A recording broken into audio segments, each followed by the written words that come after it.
आप विचार करिए कि बहुत संत हैं तो वो गालियां देते हैं तो लोग कहते कि नहीं, संत की गाली फलदायक भगवान है। एक महात्मा जी हैं, हमसे जुड़े हुए हैं। वो हमसे कहे थे कि हम मंदिर बनवाने जा रहे हैं, तो कृपया महाराज जी से पूछिएगा मंदिर बनवाते समय किस बातों का ध्यान रखा जाए। आत्म ज्ञान, ब्रह्म ज्ञान, ये क्या है? मुक्ति का मार्ग है। भगवान, हम बहुत लोगों से सुनते हैं ये बात कि तपस्या करते हैं, भजन करते हैं मोक्ष के लिए, तो मोक्ष के ऊपर भी कुछ होता है क्या? मुक्ति, भगवान, मोक्ष और मुक्ति में अंतर क्या है? अंतर है। मोक्ष पाने वाले कहते हैं कि मुक्ति मोक्ष एक ही है, भ्रम में डाले हैं। बिल्कुल। गीता में साफ क्या कहा कृष्ण से? अर्जुन से कृष्ण ने क्या कहा? प्रभु, अब मेरी पूछने की शक्ति खत्म हो गई, मेरे पास कुछ बचे ही नहीं जो मैं क्या पूछ सकूं। अब अपनी इच्छा से आप कोई हमें ऐसा मार्ग दर्शन, जितना मैंने बताया, पूजा पाठ, नियम, धर्म, आचार, व्यवहार, जाप, तप, सब भूल जा। बिल्कुल। और भगवान, हम इसी बात को जानना चाहते हैं और हमारे दर्शक भी जानना चाहते हैं, मोक्ष और मुक्ति का अंतर।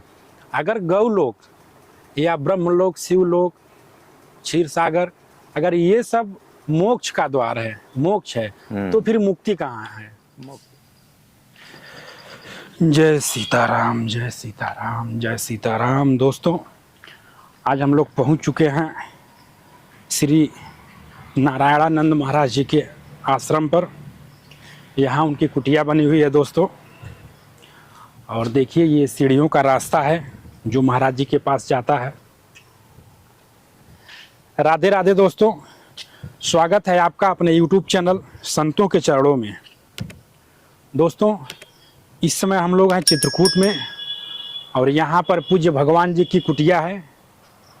साथियों, चलते हैं महाराज जी के पास, महाराज जी का दर्शन करेंगे और बहुत ही प्यारा सत्संग उनसे प्राप्त करेंगे। दोस्तों, आप लोग को पता है, आप लोग जान भी रहे हैं, और इनका वीडियो हम इसके पहले बना चुके हैं, आप लोग वीडियो देख भी सकते हैं।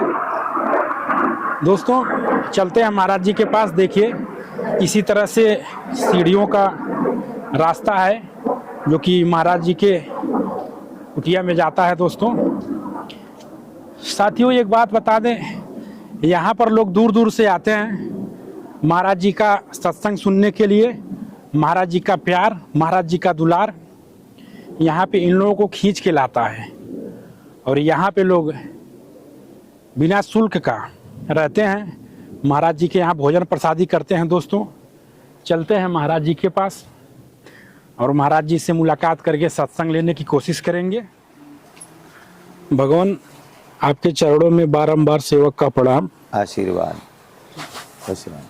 भगवान, हम एक बार आए थे यहाँ पे और प्रभु का वीडियो बनाए थे सत्संग, और कुछ लोग फ़ोन किए हमको, पता भी पूछे, हम पता बताएं, और कुछ लोग कहें कि और वीडियो बनाइए, कुछ और प्रश्न किए हमसे कि इस प्रश्न में वीडियो बनाइए। तो भगवान, सबसे पहले हम जो हमारे साथ घटना घटी हम उससे शुरुआत करते हैं। बिल्कुल। भगवान, जैसे हमारे मुख से अनायास श्रीमन नारायण, जय हो नारायण ऐसे निकलता है। तो भगवान, हम खाना खा रहे थे और संत महाराज बगल में बैठे थे, हमने भोजन को प्रणाम किया और कहा जय हो श्रीमन नारायण। संत महाराज हमारे ऊपर भड़क गए, कहें अन्नपूर्णा जी सामने हैं, आपको कहना चाहिए जय हो अन्नपूर्णा माता, और आप कह रहे हैं जय हो नारायण। देखो, आप कोई गुरु की शरण में तो गए नहीं, ज्ञान तो प्राप्त किया नहीं। सत्य। जो गुरु दरबारों के नियम पता हो, जो गृहस्थी में लोग जैसे अपने करते हैं तैसे आप भी करते हैं। बिल्कुल। इसमें कोई किसी को बुराई नहीं मानना चाहिए, इसलिए कि किसी के दिल में कोई इष्ट किसी को मानता है और कोई किसी इष्ट को मानता है। किसी को कितना ज्ञान है, अगर वो आपसे ज्ञान लेने आया हो, इसके बारे में पूछ रहा हो तो बताना चाहिए, और नहीं तो आपका तो भोग लग चुका होगा जिस इष्ट की आप पूजा करते होंगे, और किसी अतिथि को अगर भोजन कराया तो वो तो अपने इष्ट को सुमिरेगा, जिसको भी सुमिरेगा, उसमें किस बात की बुराई। अन्नपूर्णा का, जैसे अन्नपूर्णा के भोग लगाने वाले तो अन्नपूर्णा का पहले भोग लगाते तभी तो उसको इस्तेमाल करते हैं। सत्य है। तो भोग लगे हुए में भोग लगाओ या न लगाओ, वो तो प्रसाद हो चुका है। बिल्कुल। अब उसका दोबारा पहले तो भोग ही न लगाना चाहिए, किसी को नहीं देना चाहिए, क्योंकि वो तो भोग लग चुका है, वो तो सीधा ग्रहण कर लेना चाहिए। और अगर जिसकी आदत भी है अपने इष्ट को पूजने की या जानने की, हाँ तो जरूरी भी है कि ध्यान करके जरूर इस्तेमाल करना चाहिए। तो जिसका जो इष्ट है, जो जिसे मानता है, जिस पे जिसका भरोसा है, वो तो उसी को याद करेगा। तो इसमें कोई बुराई नहीं होना चाहिए। भगवान वो जहाँ पे मंदिर था जिसके सामने हम लोग भोजन कर रहे थे, वो शिव जी का मंदिर था, और वहाँ पे जो उनका कार्यक्रम था वो किए, और पंगत बैठी थी, हम भी उसी में बैठे थे। तो हमने कहा जय हो श्रीमन नारायण, उसके बाद हमने खाना चालू कर दिया। हाँ, अब यहाँ महात्माओं के तमाम तरह के नियम हैं। मैंने देखा कि कम से कम 90% संत यहाँ लहसुन प्याज नहीं खाते और 10% खाते। बिल्कुल। यहाँ भी जंगल में भी हमने देखा, क्योंकि यूट्यूबरों को ले जाते देखा, तो अगर ले जा रहे तो आखिरकार देने तो गए ही होंगे। सही है ना, प्याज लहसुन तो खाते भी हैं। तो हर तरीका के संत हैं, देखो हर तरीका की भक्ति है, हर तरीका के गुरु हैं। जिसका जैसा गुरु ताकि तैसी भक्ति, ताकि तैसे नियम, ताकि तैसे चलन। आप विचार करिए कि बहुत संत हैं तो वो गालियां देते हैं, तो लोग कहते कि नहीं, संत की गाली फलदायक है। तो उनको ये अफवाह जब मिलती है तो वो और गालियां देते हैं, और भगत आए हमारे पास, समझिए, तो वो और बढ़ जाते हैं। लेकिन एक विचार करिए कि जिस इष्ट की वो पूजा करते हैं, या श्री राम जी की करते हैं, या कृष्ण जी की करते हैं, या राधा जी की करते हैं, या सीता माता की करते हैं, या शंकर जी की करते हैं, या विष्णु जी की करते हैं, या हनुमान जी की करते, इन देवताओं के जो इतिहास हैं उनमें कहीं पर आपने अशब्द या कुशब्द की भाषा सुनी है? बिल्कुल नहीं भगवान। पढ़ी है? बिल्कुल नहीं। तो अब बताइए, जब उस देवता के हम चलन में नहीं चलेंगे, उनकी रहनी में नहीं रहेंगे, उनकी सभ्यता को हम यूज नहीं करेंगे, तो हमें हमारे ऊपर वो प्रसन्न हो जाएंगे? नहीं होंगे। एक बाप अगर अपना बेटा और जरा सी उसकी बात कटिंग करके अलग चलता है तो बाप अंदर से नाराज हर वक्त रहता, पिता सत्य है। रहता। बिल्कुल। भाई भी रहता कि ये मेरा भाई बड़ा हरामी है, ये मेरी बात नहीं मानता, ना पिताजी की मानता, ना मम्मी की मानता, ये अपनी न्यारी रास्ता जोतता, तो उस पर सख्त पूरा घर नफरत करता है तो सगा, उसी खून से पैदा है ना। फिर परमात्मा कैसे खुश हो जाएगा? विचार सत्य है करिए। प्रभु। परमात्मा के दरबार में बताया कि भला बुरा सब दर पे आवे और इच्छा पूर्ण होकर जावे। संत का बाना ही कुछ अलग होता है। संत तो परमात्मा के तुल्य होता है, मतलब परमात्मा नहीं है लेकिन तुल्य तो है, समझिए। तो परमात्मा के जो तुल्य होता है तो उसका स्वभाव कैसा होना चाहिए? उसको किसी के गुण अवगुण नहीं देखना चाहिए, उसी और जो गुण और अवगुण देखता है,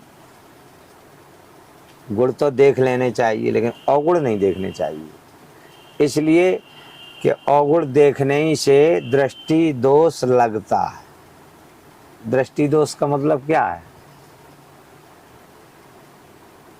हमने देखा कि ये आदमी गलत है तो दोष मुझे लग गया, क्योंकि मेरी दृष्टि ने देखा। वो अपने मन में कैसा था कैसा नहीं था, गलत है या नहीं है, बिल्कुल। लेकिन मेरी दृष्टि में दोष आया तो अब बताइए कितने लोग हैं ऐसे जो दृष्टि दोष से अलग हैं? आप भ्रमण करते हैं, बताइए, भगवान, कोई आया नजर में? हम लोग तो सांसारिक जीवन में हैं, हम लोग तो हर कदम पे पाप कर रहे हैं। हमने देखा जो संत समाज है उनमें भी ये दोष है।